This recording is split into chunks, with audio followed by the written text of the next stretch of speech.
Numerology के माध्यम से लाइफ की प्रॉब्लम्स को कैसे सॉल्व किया जा सकता है? जब हमारा जन्म होता है तो जिस डेट को होता है उस डेट को तो हम कभी नहीं बदल सकते। अब 100% चीजों में 60% तो हम लेकर आए जो हमने पिछले जन्म में कर्म किए, वो हमारी डेट ऑफ बर्थ हो गई। 40% क्या हो गया? उस तरीके से हम न्यूमरोलॉजी का यूज कर सकते हैं और अपनी लाइफ को चेंज कर सकते हैं। हम कहा जाता है कि जिस इंसान का भाग्यांक 4 और 8 हो उनकी लाइफ में प्रॉब्लम बहुत ज्यादा आती है। क्या ये सच है? वीरेंद्र सहवाग वो जर्सी पहनते थे जो उसका नंबर था 44। इतनी चीजें उनकी लाइफ में हैक्टिक हुई कि आज के टाइम पे अगर आप देखोगे तो वो ही एक ऐसे क्रिकेटर हैं जो बिना नंबर की जर्सी पहनते हैं, क्योंकि 44 था, उसको अगर हम टोटल करते थे तो 8 आता था, तो 4 भी था और 8 भी था। तो सब लोग एक तरीके से न्यूमरोलॉजी फॉलो कर रहे हैं। बिल्कुल। अगर किसी इंसान के हाउस नंबर या व्हीकल नंबर गलत हो तो उससे उसकी लाइफ में क्या प्रभाव पड़ सकता है? मेरे डेट ऑफ बर्थ से मेरे हाउस का नंबर पॉजिटिव होना चाहिए, फ्रेंडली होना चाहिए। अगर वो एंटी है, अगर मैं 1 से लेके 9 नंबर तक जानना चाहूँ कि कौन से नंबर का कौन सा एंटी नंबर होता है। 1 नंबर को नंबर से बचना है तो वो दोनों आपस में एंटी है। 2 नंबर है तो नंबर से बचना है। 9 नंबर है तो आपको 1 से बचना है, क्योंकि वो बहुत ज्यादा इनहेंस हो जाएगी। अगर किसी इंसान की जॉब नहीं लग रही तो उसको क्या करना चाहिए? एक बहुत अच्छा उपाय है, एक चौपाई बोलनी चाहिए। क्या न्यूमरोलॉजी के माध्यम से डेथ प्रेडिक्ट करी जा सकती है? ये जीवन और मृत्यु महादेव के हाथ में है, और अगर आप महादेव बनने की कोशिश कर रहे हो तो आपने जो विद्या ग्रहण की है वो आपकी कभी काम नहीं करेगी।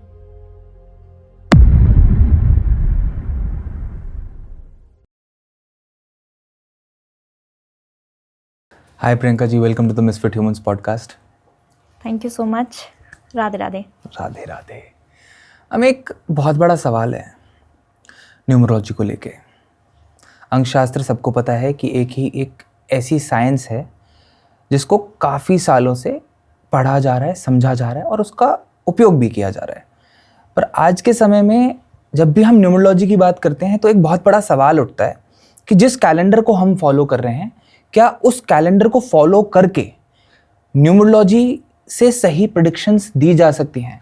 क्योंकि जब हम डेट्स की बात करते हैं तो आज हम 2026 में हैं, राइट?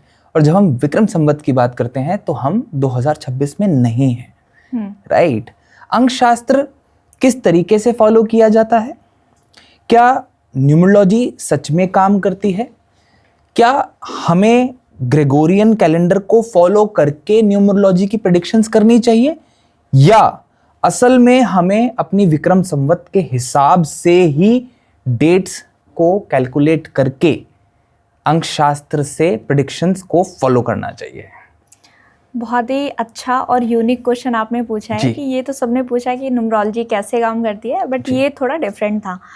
तो सबसे पहले मैं ये बताना चाहती हूँ कि हम कोई भी विद्या ले लें, चाहे हम एस्ट्रोलॉजी लें, चाहे हम न्यूमरोलॉजी लें, सब चीज़ों को अगर हम फॉलो करने का सोचें कि हम विक्रम संवत के अनुसार चलें या फिर जो कैलेंडर है उसके अनुसार चलें, तो सबसे पहले बात आती है कि कोई भी विद्या लागू तब होती है जब हम देश, काल और परिस्थिति को देखते हैं। जी।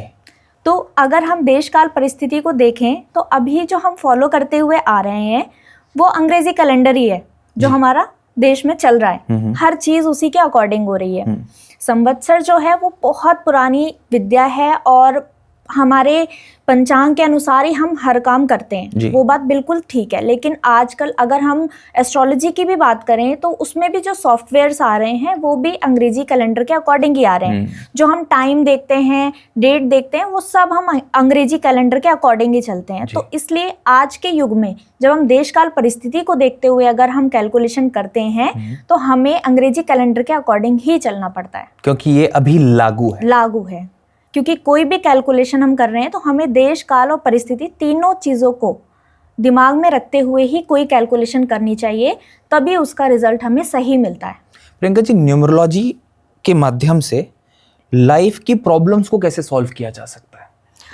देखिए, जब हमारा जन्म होता है तो जी। किसी ना किसी पर्टिकुलर डेट को होता है। जी।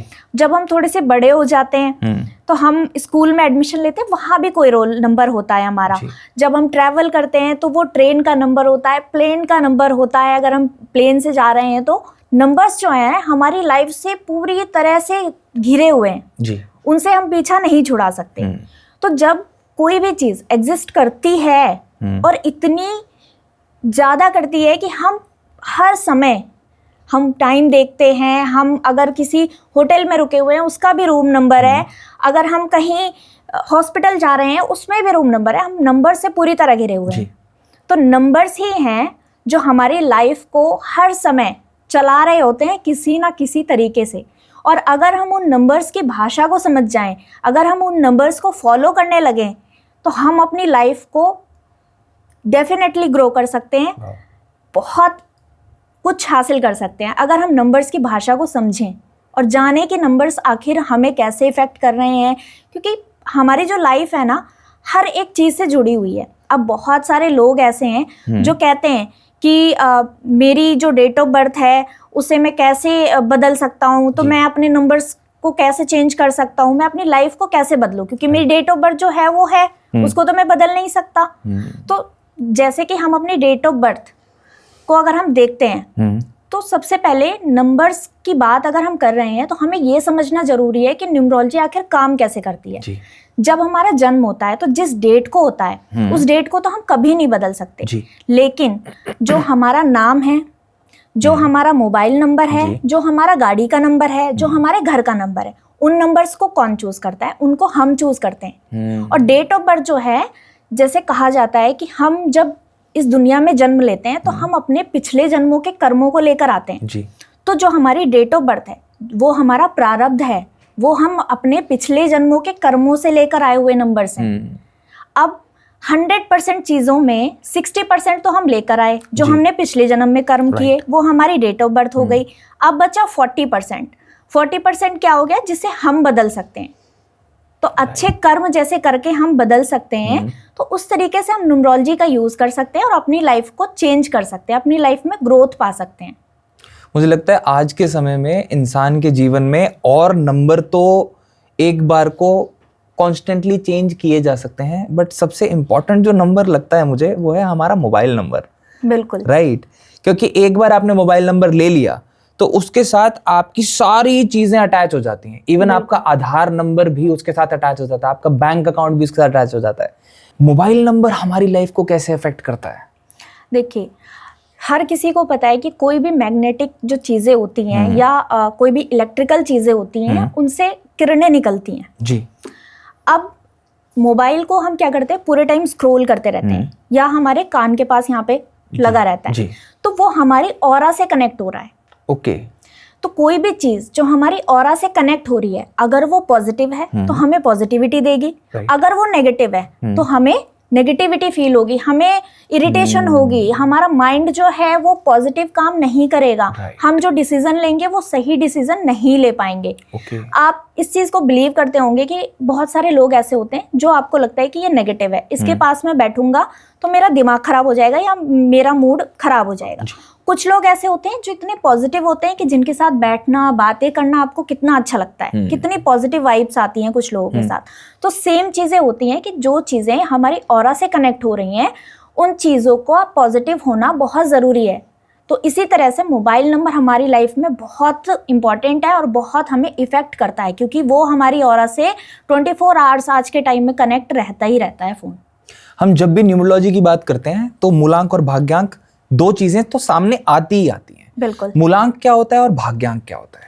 मूलांक होता है हमारी डेट ऑफ बर्थ, जो बर्थ की डेट है। जैसे किसी का जन्म 6 जनवरी को हुआ है तो 6 नंबर अगर हम लेते हैं तो वो उसका हो गया मूलांक जी।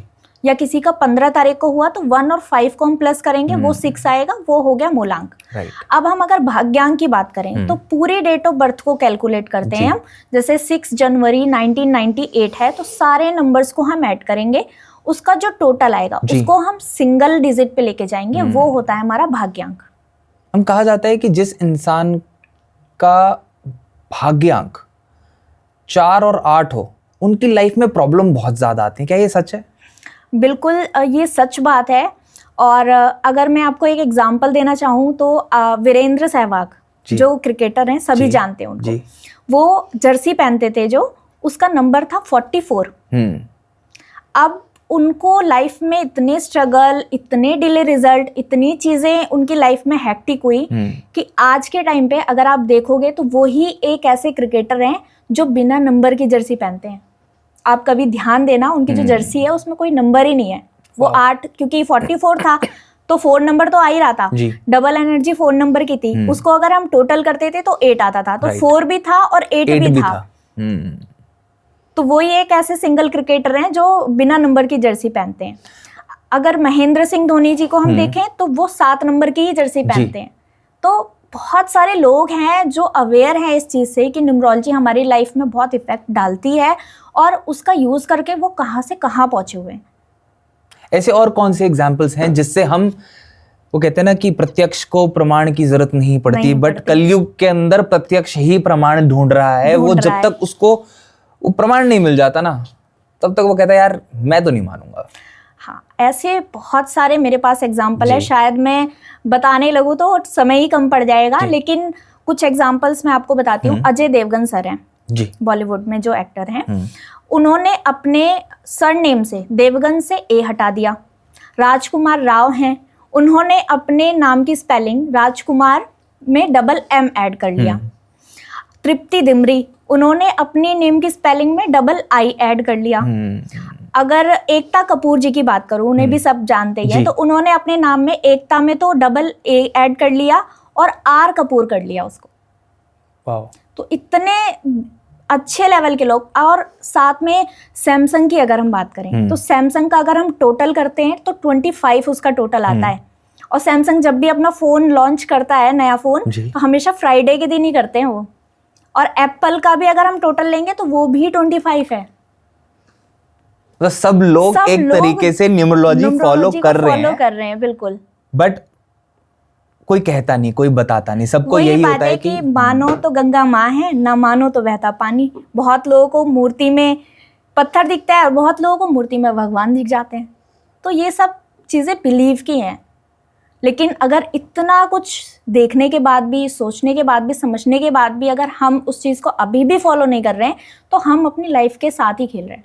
प्रियंका जी, एक बात बताओ मुझे, अगर किसी इंसान के हाउस नंबर या व्हीकल नंबर गलत हो तो उससे उसकी लाइफ में क्या प्रभाव पड़ सकता है, और अगर ऐसा हो रहा है तो उसके लिए उपाय क्या करना चाहिए? देखिए, अगर हाउस नंबर गलत है तो सबसे पहली चीज़, हमें लाइफ में ना हर तरफ से स्ट्रगल देता है, क्योंकि हमारा पूरा दिन घर में हमारे बीतता है। जब हम ऑफिस जाते हैं तब नहीं रहते घर में, अदरवाइज हम जो सोते हैं वो घर पे ही सोते हैं। जो सुकून हमें मिलता है वो घर में ही आके मिलता है। अगर हमने गलत हाउस नंबर ले लिया तो बहुत बार ऐसा देखा गया है कि घर में लड़ाई झगड़े कलेश ये तो हो ही जाते हैं। घर में नेगेटिविटी आती है, घर में मन नहीं लगता है और मेंटल स्ट्रेस, टेंशन, ये सब चीज़ें बन जाती हैं। तो हाउस नंबर का पॉजिटिव रहना बहुत ज़रूरी है। और पॉजिटिव इस तरीके से रहना ज़रूरी है कि जैसे मेरी जो डेट ऑफ बर्थ है, मेरे डेट ऑफ बर्थ से मेरे हाउस का नंबर पॉजिटिव होना चाहिए, फ्रेंडली होना चाहिए। अगर वो एंटी है, ज़रूरी नहीं है कि 8 नंबर मेरे लिए ख़राब है तो आपके लिए भी ख़राब हो सकता है आपके लिए अच्छा हो। तो इन चीज़ों को समझना बहुत ज़रूरी है। अब गाड़ी की बात करें तो गाड़ी में भी हम अपना आधा काम तो गाड़ी में ही करते रहते हैं। जा रहे हैं तो अपनी फ़ोन पे बात करते हुए जा रहे हैं, कोई डील क्रैक कर रहे हैं, बहुत ज़्यादा टाइम स्पेंड करते हैं हम गाड़ी में भी। और गाड़ी का जो नंबर है वो हमारी लाइफ में बहुत इफेक्ट डालता है। ऐसे बहुत सारे लोग हैं जो 8 नंबर की गाड़ी जिन्होंने ली और उन्होंने बताया कि आधे टाइम तो मैम हमारी गाड़ी गैरेज में ही खड़ी रहती है।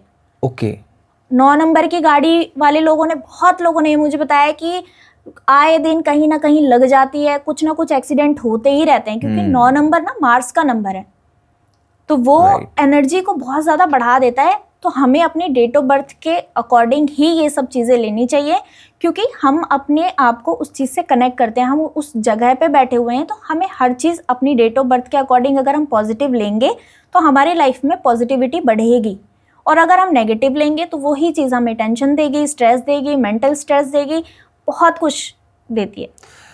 मैं कैसे डिसाइड करूं कि कौन सा नंबर मेरे लिए सही होने वाला है और कौन सा नंबर मेरे लिए सही नहीं होने वाला? हमारी डेट ऑफ बर्थ, सबसे पहले हमें मूलांक जी। देखना है और भाग्यांक देखना है। फिर हमें देखना है कि हमारे मूलांक और भाग्यांक से हमारा जो भी सामान हम खरीद रहे हैं, चाहे वो गाड़ी है, चाहे वो घर है, चाहे वो मोबाइल नंबर है, वो फ्रेंडली है या नहीं। कैसे आइडेंटिफाई करेंगे? नंबर जैसे 4 का दुश्मन जो है 8 है, 4 का दुश्मन जो है 2 है। तो अगर मेरी डेट ऑफ बर्थ 4 नंबर है, मेरा मूलांक अगर 4 है, तो मुझे 8 से दूर रहना है, 2 से दूर रहना है। इसके लिए आपको एक एक्सपर्ट की ज़रूरत पड़ेगी तो वो आपको गाइड कर पाएगा कि आपकी डेट ऑफ बर्थ के अकॉर्डिंग आपको कौन सा नंबर लेना चाहिए, कौन सा हाउस नंबर लेना चाहिए, कौन सा गाड़ी नंबर लेना चाहिए। अगर मैं बेसिक एनालिसिस के पॉइंट ऑफ व्यू से बात करूं, तो अगर मैं 1 से लेके 9 नंबर तक जानना चाहूं कि कौन से नंबर का कौन सा एंटी नंबर होता है, सो दैट लोगों के लिए आसान हो जाए कि मैं 1 हूं तो मुझे इस नंबर से बचना है, मैं 2 हूं तो मुझे इस नंबर से बचना है। 1 नंबर को 8 नंबर से बचना है। 1 नंबर सूर्य का नंबर है और 8 नंबर शनि का नंबर है, तो वो दोनों आपस में एंटी हैं। 2 नंबर है तो 4 नंबर से बचना है, 8 नंबर से बचना है। ओके।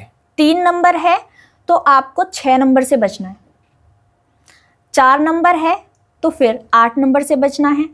5 नंबर है तो 5 नंबर का कोई दुश्मन नहीं है जी, बट फिर भी 4 और 8 से बचना है 5 नंबर वालों को भी। 6 नंबर है तो आपको 4 से बचना है और आपको 3 से बचना है।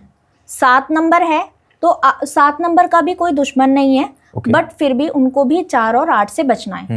9 नंबर है तो आपको 1 से बचना है, क्योंकि 9 नंबर की एनर्जी जो है मार्स की है और 1 नंबर की सूर्य की है, तो वो बहुत ज़्यादा इन्हेंस हो जाएगी, तो उससे बचना है 9 नंबर वालों को। और 8 नंबर से भी बचना है 9 नंबर वालों को।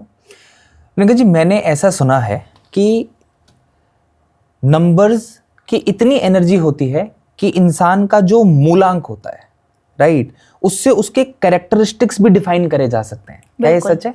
बिल्कुल सच है। जो नंबर्स होते हैं वो अगर हमारा मूलांक ही हम देख लें तो उससे ही हमारी चीज़ें बहुत सारी पता चल जाती है कि मूलांक जो हो गया हमारा नेचर हो गया। तो हम कैसे डिफाइन करेंगे? अगर हम 1 नंबर की बात करें तो उनका नेचर कैसा होता है? 1 नंबर वाले जो हैं, एक तो उनका गुस्सा ज़्यादा होगा, बिजनेस माइंड होता है, उन्हें जॉब में बिल्कुल मज़ा नहीं आता है। अगर वो जॉब भी कर रहे होंगे ना, तो वो ऐसी जॉब कर रहे होंगे जहाँ पे वो 8-10 लोगों को मैनेज करके चल रहे होंगे। 1 नंबर जो है बहुत ज़्यादा अग्रेशन दे देता है, ईगो दे देता है, तो ये सारी चीज़ें 1 नंबर वालों में देखी जाती हैं। 2 नंबर वाले? 2 नंबर वाले बहुत इमोशनल होते हैं, बहुत ज़्यादा शांत होते हैं, फैमिली में रहना ज़्यादा पसंद करते हैं और थोड़े से भोले होते हैं कि बहुत आसानी से उनको कोई बेवकूफ़ बना सकता है। 3 नंबर वाले? 3 नंबर है गुरु का नंबर है, ज्ञान का नंबर है। 3 नंबर वाले जो होते हैं उनको पढ़ने की, खोजने की, इन सब चीज़ों की आदत बहुत ज़्यादा होती है। और 3 नंबर वाले अगर आध्यात्मिक चीज़ों से जुड़ेंगे तो वो अपनी लाइफ में बहुत कुछ हासिल कर सकते हैं। 4 नंबर वाले, देखो ये मेरा थोड़ा पर्सनल है क्योंकि मैं खुद 4 नंबर हूँ। 4 नंबर वाले जो होते हैं वो IT से रिलेटेड और खोज में ज़्यादा डूबे रहना या गैजेट्स के साथ खेलना 4 नंबर वालों को बहुत अच्छा लगता है। मीडिया से रिलेटेड चीज़ों में भी बहुत अच्छा करते हैं 4 नंबर वाले। और 4 नंबर वालों को ना शेयर मार्केट, ट्रेडिंग, इन सब चीज़ों में इंटरेस्ट बहुत ज़्यादा रहता है। 5 नंबर जो होता है वो बिजनेस का नंबर कहा जाता है। 5 नंबर जो है बहुत अच्छा और बहुत सोच समझ के डिसीजन लेने वाला नंबर होता है। 5 नंबर वाले बुद्ध की एनर्जी से ज़्यादा भरे हुए होते हैं, तो बहुत सोच समझ के डिसीजन लेते हैं, बिजनेस माइंड होता है। कोई जॉब भी करेंगे ना, उसमें बहुत क्रिएटिविटी दिखाते हैं, कोई भी काम करेंगे उसमें बहुत क्रिएटिविटी के साथ करते हैं 5 नंबर वाले। 6 नंबर होता है लग्जरी का नंबर, फेम का नंबर। बॉलीवुड अगर हम देखें तो 6 नंबर से घिरा हुआ है, तो 6 नंबर जो है वो लग्जरी चीज़ों से रिलेटेड माना जाता है। 6 नंबर वाला जो है उसकी पसंद ही अलग होगी, लग्जरी चीज़ों में ही उसका मन जाएगा कि नहीं मुझे तो ये नहीं, ये ब्रांड में जाते हैं 6 नंबर वाले। और बहुत फैमिली के साथ रहना बहुत पसंद करते हैं 6 नंबर वाले, उनको फैमिली चाहिए ही चाहिए। Number 7, lucky number 7।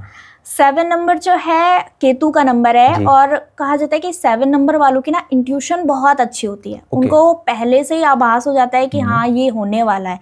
ओके। और 7 नंबर वाले जो होते हैं ना बहुत अच्छे मन के होते हैं, क्योंकि केतु का नंबर कहा जाता है ना कि उसके पास दिल है, दिमाग नहीं है, तो वो ज़्यादा दिमाग नहीं चलाते, दिल से सोचते हैं जो भी सोचते हैं, बहुत हर किसी के ऊपर जल्दी ट्रस्ट कर लेते हैं।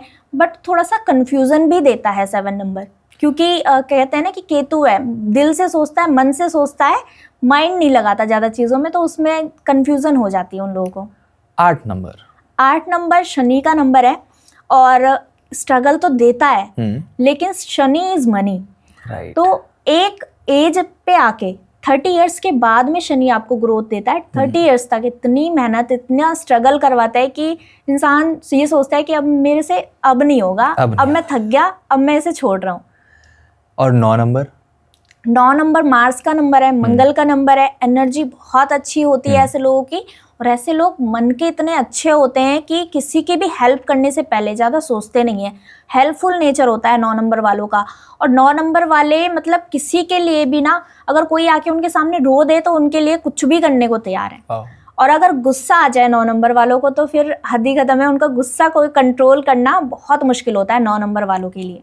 प्रियंका जी, आजकल एक ट्रेंड चल रहा है, बहुत दिनों से ना मैं देख रहा हूँ कि लोग कहते हैं 11:11 हो गए, the angels are with us. Angel numbers की बात करी जाती है कि कुछ ऐसे नंबर होते हैं, कुछ ऐसे पेयरिंग नंबर्स होते हैं जो आपको अगर टाइम टू टाइम दिखें तो वो आपके लिए बहुत अच्छे होते हैं। उस समय पे अगर हम मैनिफेस्ट करें, हम कुछ मांगे यूनिवर्स से, तो हमें वो मिल जाता है। इसके पीछे का क्या सच है? इसके पीछे का सच ये है कि 11 जो नंबर है, जो 1 और 1 यानी सूर्य का, सूर्य की डबल एनर्जी हो गई, और अगर उसका हम टोटल करते हैं तो वो 22 आता है, यानी चंद्रमा का नंबर, यानी मन का नंबर, मन का कारक। तो सूर्य और चंद्रमा, सूर्य क्या है राजा और चंद्रमा क्या है रानी, तो वो दोनों नंबर का जो कंजक्शन होता है ना, वो उस समय अगर हम कुछ मैनिफेस्ट करते हैं, क्योंकि मन का कारक है चंद्रमा और सूर्य क्या है, हमें नेम फेम ये सब चीजें देता है, तो उस समय अगर हम कुछ मांगे और सच्चे मन से अगर हम उसको मैनिफेस्ट करें तो पॉजिटिविटी आती है और चीजें पॉजिटिव होना जायज है। तो इसलिए ये नंबर्स को थोड़ा लकी नंबर्स कहा जाता है कि ये समय अगर आपको दिख जाए या ये नंबर्स आपको दिख जाए तो इस समय आप मैनिफेस्ट करें, क्योंकि सूर्य और चंद्रमा की एनर्जी इसमें इन्वॉल्व होती है। वाह। प्रियंका जी, क्या न्यूमरोलॉजी के माध्यम से भाग्य बदला जा सकता है और क्या इस पे भरोसा करना सही है? बिल्कुल, न्यूमरोलॉजी के माध्यम से सचमुच भाग्य को बदला जा सकता है और भरोसा भी करना चाहिए, क्योंकि जब तक हम किसी चीज़ पे बिलीव नहीं करते हैं ना, तब तक वो चीज़ हमारे लिए काम नहीं करती है।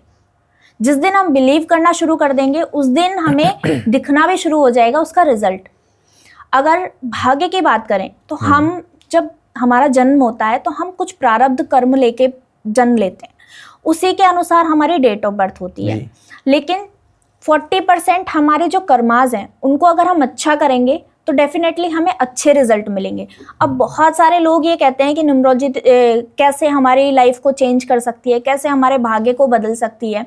अब सपोज कीजिए कि मुझे अगर यहाँ से अपने घर जाना है तो एक रास्ता क्या है कि मैं लोगों से पूछती हुई जाऊं कि मेरे घर जाने के लिए मुझे ये रास्ता है, कैसे कैसे जाना है। तो वो क्या होगा, बहुत टाइम टेकिंग पीरियड हो जाएगा।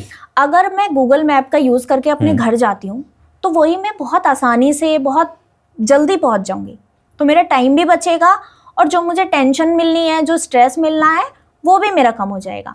तो यही हमारे साथ न्यूमरोलॉजी है। अगर हम न्यूमरोलॉजी का यूज़ अपनी लाइफ में करते हैं, उसकी चीज़ों को समझते हैं, नंबर्स को कैसे हमें यूज़ करना है, ये सब चीज़ें अगर हम करते हैं तो हमारी लाइफ इजी हो जाएगी, आसान हो जाएगी।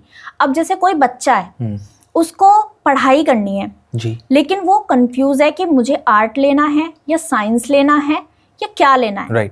तो यहाँ पे न्यूमरोलॉजी का अगर वो सहारा लेगा तो डेफिनेटली उसको अपने फ्यूचर में तरक्की मिलेगी। क्योंकि बहुत सारे लोग हैं जिन्हें मतलब पढ़ाई तो कर ली डॉक्टर की, उसके बाद में क्या होता है कि पहले तो हमने एडमिशन ले लिया बिना सोचे समझे, उसके बाद में कहते हैं कि नहीं मेरे को ये नहीं करना, मुझे कुछ और करना है। फिर वहां पे आपने अपना टाइम वेस्ट किया, बहुत सारे पैसे वेस्ट किया आपने, लेकिन फिर भी आपको उस चीज में इंटरेस्ट नहीं आ रहा है। तो ये सारी चीज़ें होती हैं। इस तरीके से हमें न्यूमरोलॉजी का सहारा लेना चाहिए, क्योंकि बहुत सारे आजकल मैं तो देख रही हूँ कि बहुत सारे पेरेंट्स हैं जो अवेयर हो चुके हैं इन चीज़ों से, जो हमेशा पूछते हैं कि भाई हमें बच्चे का एडमिशन कराना है, क्या करना चाहिए क्या नहीं। तो इस तरीके से हमें न्यूमरोलॉजी की हेल्प लेनी चाहिए। अगर एक इंसान कहता है कि मेरी लाइफ में कॉन्स्टेंटली परेशानियां हो रही हैं, ठीक है, मैं पैसा कमाता हूँ, मेहनत करता हूँ, सब कुछ करता हूँ, पर पैसा टिकता नहीं, न्यूमरोलॉजी के माध्यम से हम इस समस्या का समाधान कैसे कर सकते हैं? हमें क्या चीज़ें ध्यान में रखनी पड़ेंगी? देखिए, पैसे का जो नंबर है ना वो 6 नंबर है जी, तो 5 नंबर भी है। तो हमें ना, अगर 6 नंबर माँ लक्ष्मी का नंबर कहा जाता है, अगर हमें उससे अट्रैक्ट करना है तो हमें उन नंबर्स का यूज़ अपनी लाइफ में बढ़ाना होगा। अब ये नहीं कि हमारे को 6 नंबर चाहिए तो हम उसका यूज़ कर रहे हैं बिना सोचे समझे, बिना किसी से कंसल्ट किए। तो हमेशा हमें जो भी काम करना है कंसल्ट करके ही करना है, किसी एक्सपर्ट्स की सलाह लेकर ही करना है। अब अगर पैसा आता है और टिकता नहीं है तो उसके लिए हम कुछ एक रेमेडी कर सकते हैं, जो रेमेडी हम बिना किसी से पूछे, बिना किसी से सलाह लिए कर सकते हैं। रेमेडी क्या है कि आपको आपके घर की जो नॉर्थ ईस्ट डायरेक्शन है, यानी ईशान कोण जो हमारे घर का होता है, वहां पे अगर हम चांदी का बना हुआ स्वास्तिक लगा दें उस वॉल पे, तो माँ लक्ष्मी की कृपा हमारे ऊपर हो जाती है। वाह। पैसा अगर आता है और टिकता नहीं है तो पैसा टिकने लगता है। वाह। अगर किसी इंसान के जीवन में कॉन्स्टेंटली कर्जा बढ़ता जा रहा है, राइट, कर्जे से मुक्ति ही नहीं मिल रही, वो सोच रहा है यार कर्जा चुकाने के लिए कर्जा लेना पड़ रहा है, ऐसी सिचुएशन में हम न्यूमरोलॉजी का इस्तेमाल कैसे कर सकते हैं? ऐसे सिचुएशन में एक उपाय है जो शनि का उपाय है, और साथ ही में ये उपाय इतना अच्छा उपाय है, इतने अच्छे रिजल्ट मैंने इस उपाय के देखे हैं और लोगों ने मुझे खुद कॉल करके बताया कि मैम ये उपाय मैंने आप किया जो आपने बताया था और बहुत अच्छा मुझे इसका रिजल्ट मिला। 10 लाख के लोगों के कर्जे इस उपाय से निकले। तो शनिवार के दिन एक आटे का 7 मुखी दीपक बनाना है और लंबी बत्ती उसमें लगानी है और सरसों का तेल डालना है और वो दिया पीपल के पेड़ के पास जलाना है। कहते हैं कि गीता में भगवान श्री कृष्ण ने खुद कहा कि वृक्षों में मैं पीपल हूँ। तो भगवान श्री कृष्ण का वास पीपल के वृक्ष में होता है और पीपल का पेड़, वैसे इतना मिथ फैल गया है लोगों के दिमाग में कि कहते हैं कि घर में पीपल का पेड़ उगाया तो इतनी टेंशन लोगों को हो जाती है, बट किसी भी चीज़ को ना हमें साइंटिफिकली भी समझना चाहिए। पीपल का पेड़ घर में उगाया तो उसको लेके इतना परेशान हो जाएंगे कि हमारे ऊपर पितृ दोष है, ये है वो है, ऐसा कुछ नहीं होता। पीपल का पेड़ घर में जब उगता है ना, तो पहले के समय में क्या होता था कि पीपल की जो जड़ होती है वो कितनी फैलती है सबको पता है। अगर घर में पीपल का पेड़ उगाया तो उसको इसलिए कहते थे कि भाई ये अच्छा नहीं है, क्योंकि घर में पीपल की जड़ें फैलेंगी और वो वृक्ष जो है अपने आप बढ़ता चला जाता है आसानी से, उसमें इतना कोई केयर करने की जरूरत नहीं होती है, तो वो हमारे घर को खराब कर देती थी। इस वजह से ये कहा जाता था कि पीपल का पेड़ उगाया है तो ये अच्छा नहीं है। और पीपल का जो पेड़ है वो 24/7 हमें ऑक्सीजन देता है, तो इसलिए कहते थे कि उसको काटना नहीं चाहिए। ये बहुत सारी चीजें हैं जो पुराने समय में इसलिए कह दी जाती थी ताकि हम उन चीज़ों को फॉलो करें, ध्यान दें। कि डरा दिया तो उस चीज़ को फिर हम नहीं करते थे, कि नहीं काटते थे, क्योंकि भाई पीपल का पेड़ हमें 24 घंटे ऑक्सीजन दे रहा है तो उसे हमें नहीं काटना चाहिए। शनि महाराज की कृपा कैसे पाई जाए? मतलब सबको लगता है कि अगर शनि महाराज हमसे प्रसन्न हो गए तो जीवन में पैसा ही पैसा आएगा। बिल्कुल। शनि की कृपा कैसे पाई जाए? शनि की कृपा पाना इतना आसान है, बहुत ही आसान है। शनि क्या है? जहाँ पे हम काम कर रहे हैं या कुछ अगर हम बिजनेस कर रहे हैं और जो लोग हमारे साथ जुड़े हुए हैं, जो लोग हमारे अंडर में काम कर रहे हैं, या एक मजदूर जो है वो शनि है, या जो लोग हमारे अंडर में काम कर रहे हैं वो शनि है। जो हमारे घर में जो हाउस हेल्प होते हैं वो हमारे लिए शनि है। तो अगर हम उनको खुश रखेंगे, उनको हम सताएंगे नहीं, किसी का हम पैसा नहीं मार रहे हैं, तो हम शनि को प्रसन्न कर रहे हैं। अगर शनि की कृपा पानी है तो ये सब चीजें हमें करनी चाहिए। किसी गरीब को नहीं सताना चाहिए, किसी के साथ अन्याय नहीं करना चाहिए, क्योंकि वो न्यायाधीश हैं। अगर आज आपने किसी के कुछ पैसे हड़प लिए और आपको लगता है कि उससे आपने बहुत बढ़िया काम कर लिया, तो वो आपको आपको किसी ना किसी दिन शनि आपको उसका रिजल्ट देंगे ही देंगे। चाहे आप कितना दुनिया से छुपा लो, शनि से कुछ नहीं छुपा सकते। तो आपके जो कर्मास हैं वो ही शनि है। अगर आप अपने कर्मास को अच्छा रखोगे, आप लोगों के साथ अच्छा बिहेव करोगे, तो शनि आपको अच्छे ही रिजल्ट देंगे। अगर किसी इंसान की जॉब नहीं लग रही तो उसको क्या करना चाहिए? अगर जॉब नहीं लग रही है तो एक बहुत अच्छा उपाय है, सबसे पहले तो सुंदरकांड का पाठ करना चाहिए। और सुंदरकांड का पाठ करने के बाद में एक चौपाई बोलनी चाहिए, जेहि विधि नाथ होए हित मोरा, करहु सुनाथ दास मैं तोरा। कि प्रभु मुझे नहीं पता क्या सही है, क्या गलत है, क्या मेरे लिए अच्छा है, क्या खराब है। अब मैंने सब कुछ आपके ऊपर छोड़ दिया है। जिस भी विधि से आपको मेरा हित करना है, आपको मेरे लिए कौन सी जॉब ढूंढ के लानी है, कैसे मेरा करियर बनाना है, मैंने सब आपके ऊपर छोड़ दिया है। अब आप जानो और आप करो। रामचरितमानस की ये चौपाई है। जब भी किसी ने ये चौपाई का मतलब भरोसा करके पाठ किया है, उसका जो भी काम रुका हुआ है, जो भी चीजें नहीं हो पा रही हैं, सब हुई हैं। अगर किसी इंसान को, जैसे हमने जॉब की बात करी, जॉब के लिए इंटरव्यू देना पड़ेगा, इंटरव्यू से पहले ऐसा क्या करना चाहिए जिससे कि इंटरव्यू का रिजल्ट पॉजिटिव हो? एक चौपाई है जो हमेशा किसी भी इंटरव्यू हो गया या कोई भी ऐसा काम हम करने चाह रहे हैं जिसमें हमें लग रहा है कि कोई डील है हमारी, पता नहीं कोई संकट ना आए, बिना किसी टेंशन के ये काम मेरा पूरा हो। कोई भी ऐसा काम है, चाहे इंटरव्यू के लिए हो, चाहे एग्जाम के लिए हो, किसी भी चीज के लिए हो, तो आप इस चौपाई का पाठ करें। वक्रतुंड महाकाय सूर्य कोटि समप्रभा, निर्विघ्नं कुरु मे देवो सर्व कार्येषु सर्वदा। हे प्रभु, मैं एक काम की शुरुआत करने जा रहा हूँ और आप मेरा ये काम बिना किसी विघ्न के, बिना किसी टेंशन के पूरा करो और गणेश जी के ऊपर छोड़ दो। अगर किसी इंसान की शादी ना हो रही हो और उनको ऐसा लग रहा हो कि उनकी उम्र निकलती जा रही है, उसके लिए क्या उपाय करना चाहिए?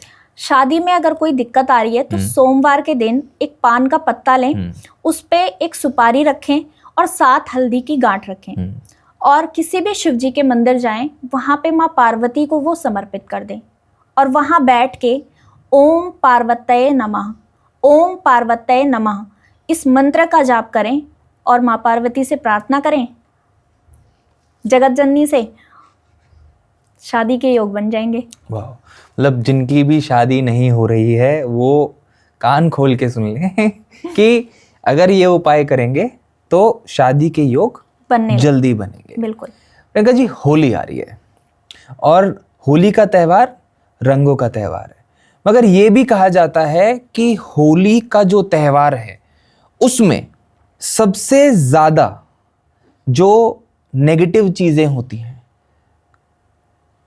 उनको किया जाता है। होली से पहले होलाष्टक लग जाता है और होलाष्टक के दौरान स्पेसिफिकली बोला जाता है कि इन 8 दिनों में आपको ये सारी चीज़ें नहीं करनी, क्योंकि इस त्यौहार से पहले बहुत सारी ऐसी नेगेटिव एनर्जीज हैं जिनका वास होता है।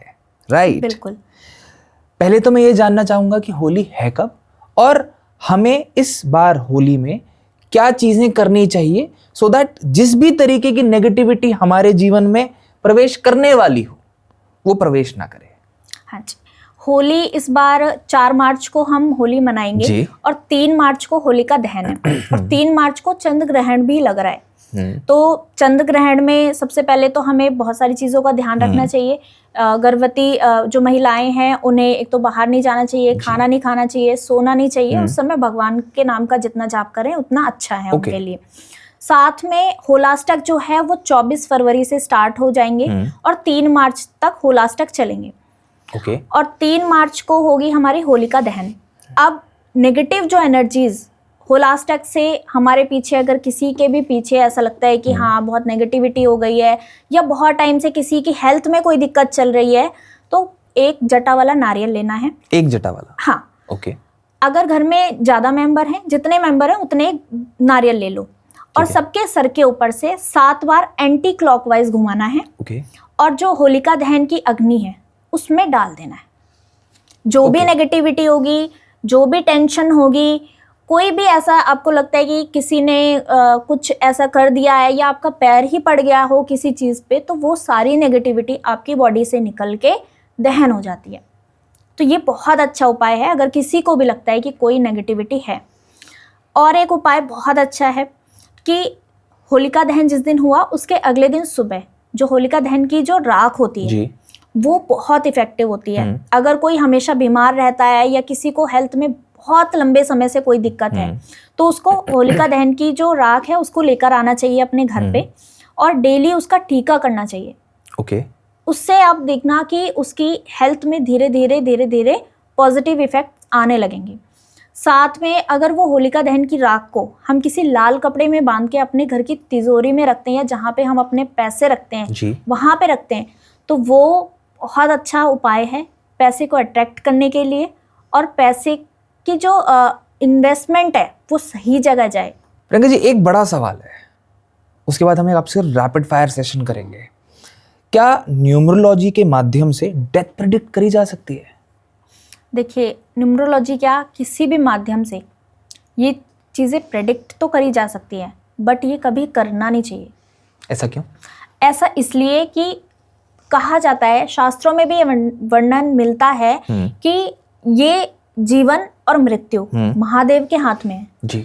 और अगर आप महादेव बनने की कोशिश कर रहे हो तो आपने जो विद्या ग्रहण की है वो आपकी कभी काम नहीं करेगी। तो इसलिए कभी भी चाहे आप कितनी भी विद्या ग्रहण कर लो कभी भी ये चीज़ें नहीं प्रेडिक्ट करनी चाहिए।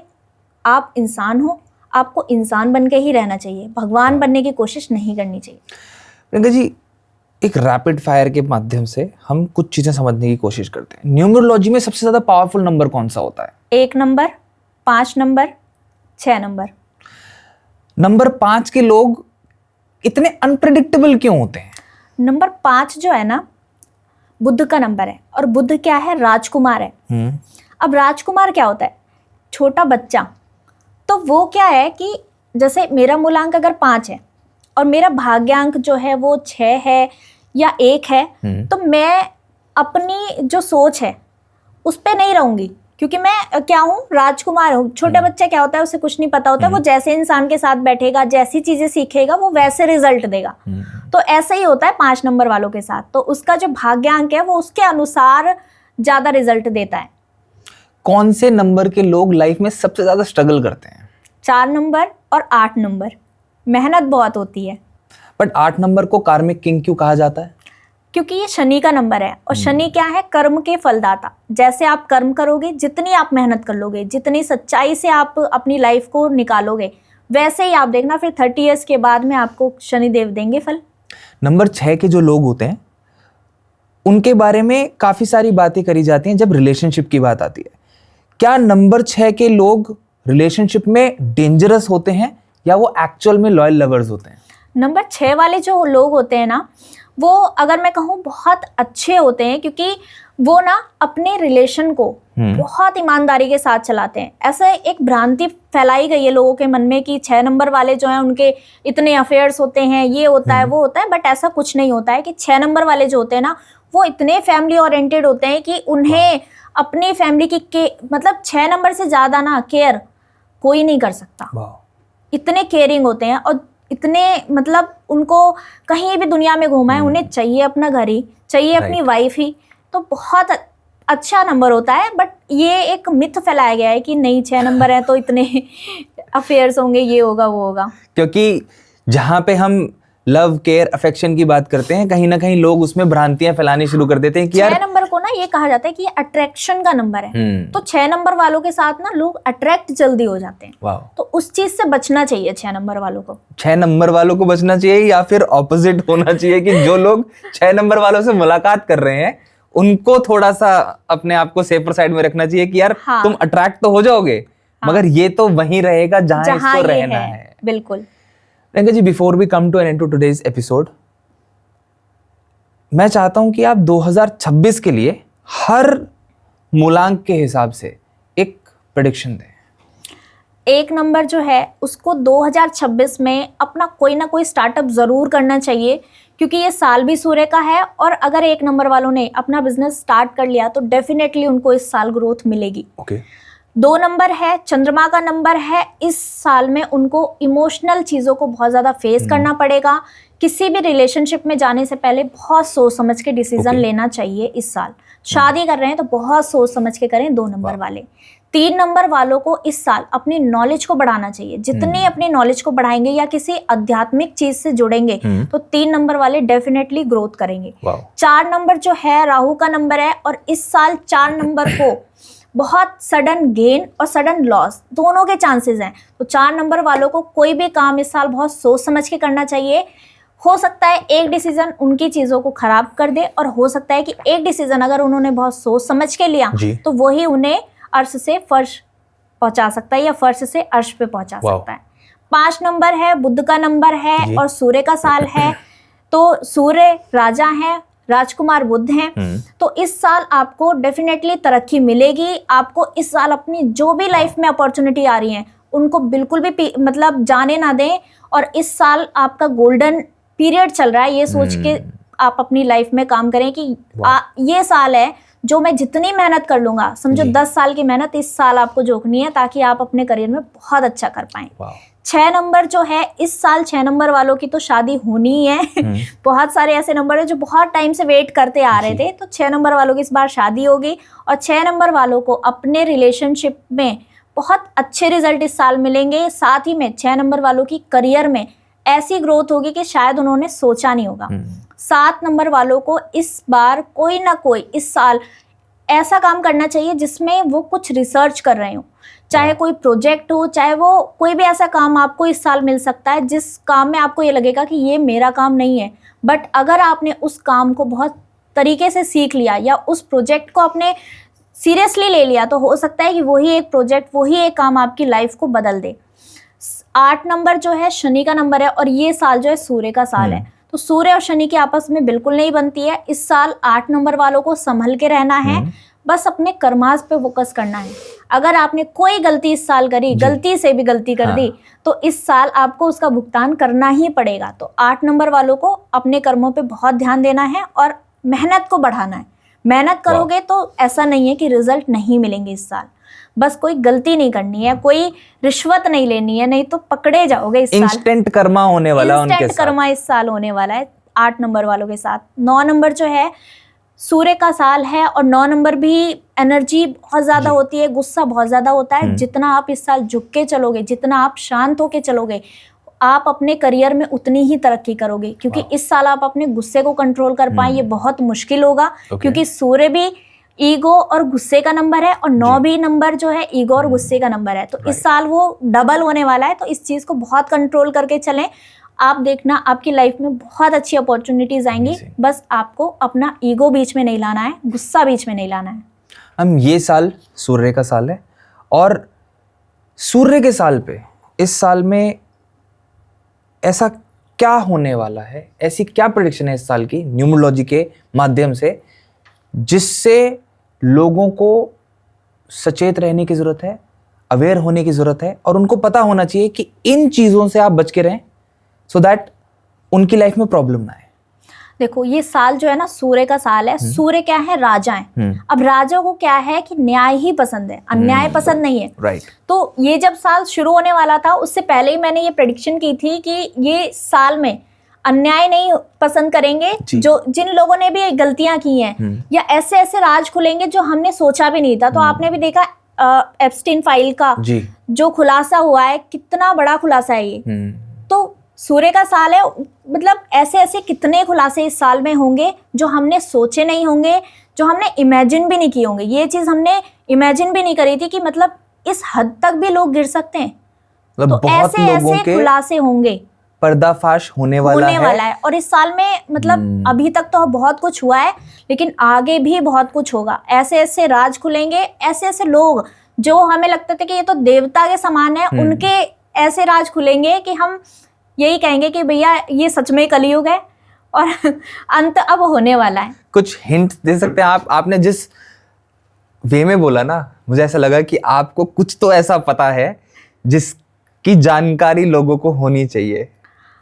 जैसे कि हमने अभी देखा जी, कितने बड़े बड़े लोग थे हम्म, जिनको हम आज तक सोचते हैं कि नहीं, इन्होंने अपने लाइफ में कितना कुछ अचीव किया है, कितना इन्होंने अपनी लाइफ में बनाया है, लेकिन क्या रिजल्ट निकल के आया आज हमको क्या पता चल रहा है कि यार ये तो कितने गिरे हुए लोग हैं। तो ऐसे ऐसे इतने खुलासे होंगे इस साल, आप वेट एंड वॉच। रील बना देंगे, फोटो के साथ लगा देंगे। बिल्कुल। So I'll say thank you so much Priyanka ji कि आप आए और बहुत सारी जानकारी दी, एंड आई एम 110% श्योर कि इस पॉडकास्ट को सुन के बहुत सारे लोगों के बहुत सारे सवालों के जवाब उनको मिल जाएंगे। Thank you so much. Thank you so much कि आपने हमें बुलाया। राधे राधे आपको। राधे राधे।